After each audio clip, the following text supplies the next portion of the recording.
ওসমান বিন হাদির একটি জানাজা যেন অন্তত আমরা নলছিটিতে পাই। ওসমানকে তো আর পাবো না। শরীফ ওসমান বিন হাদির সবচেয়ে যে স্মৃতিটি আমার মনে পড়ে, ও যখন আমার নলছিটি ইসলামিয়া ফাজিল মাদ্রাসা ছেড়ে জালুকাঠি এনএস কামিল মাদ্রাসায় ভর্তি হলো, সেই জালুকাঠি এনএস কামিল মাদ্রাসা থেকে বৃহস্পতিবার ক্লাস করে ও সোজা ছুটে আসতো নলছিটি, এবং নলছিটির বাসায় আগে প্রবেশ না করে আমার রুমে চলে যেত। সেখানে অন্তত 1-2 ঘন্টা সময় দিয়ে তারপরে ও আসতো। সে আমার মনে হচ্ছে যে আমার একেবারে আপন একটা ছোট ভাই। ও আমাকে ভাইয়া বলেই ডাকতো। অনেক সময় আমি স্যার হিসাবেও ওকে বলতে দিতাম না। ও আমাকে আব্দুর রহিম ভাইয়ের হিসাবেই ডাকতো। সেই যে ওর পাশে চলা, আসা, যাওয়া, এগুলো আমাকে খুব কাঁদায় এখন। তার শিক্ষা জীবনটা শুরু হয় নলছিটি ইসলামিয়া ফাজিল মাদ্রাসা থেকেই।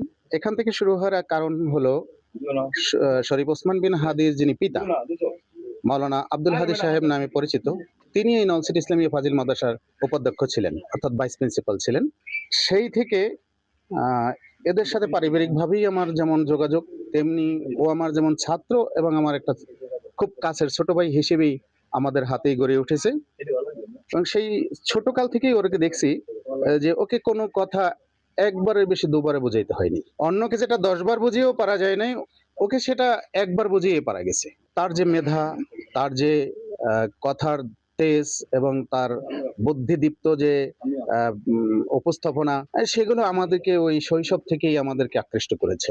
যার ফলশ্রুতিতে আমরা আজকে একজন ওসমান হাদী হিসেবে দেখলাম।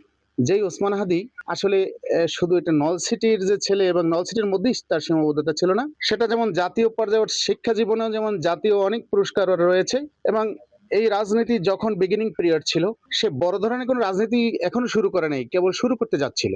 সেই সময় তার বিচরণটা বাংলাদেশ পেরিয়ে সারা বিশ্বের বুকে চলে গেছে। এই ভারতীয় সাম্রাজ্যবাদী এবং স্বার্থান্বেষী মহল আমাদের এই হাদীদেরকে, এরকমের হাদিরা যখন বাংলাদেশে প্রস্ফুটিত হতে থাকে, ঠিক সে সময় আসলে অঙ্কুরে বিনাশ করতে চায়। এটা আমাদের একটা বাংলাদেশের একটা কালচার হয়ে দাঁড়িয়েছে এখন। বাংলাদেশ সরকার তথা বাংলাদেশের মানুষের কাছে আবেদন, আমাদের কাছে থেকে যেন এরকমের হাদিরা আমাদের কাছে আসবে এবং এসে যেন আমাদের কাছে ফুরিয়ে না যায়, এবং এই হাদি থেকে প্রোটেক্ট দিতে হবে। সেইটা রাষ্ট্রীয়ভাবে নয়, আমাদের মানসিকতার দিক থেকেও আমাদের তেজদীপ্ত হয়ে উঠতে হবে যে আমরা হাদিদেরকে প্রয়োজনে আমরা নিজেরা রক্ষা করব।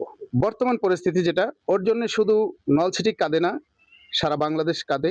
আমরা নলছিটির মানুষ হিসেবে সকলের পক্ষ থেকে একটা দাবি জানাচ্ছি যে ওসমান বিন হাদির একটি জানাজা যেন অন্তত আমরা নলছিটিতে পাই।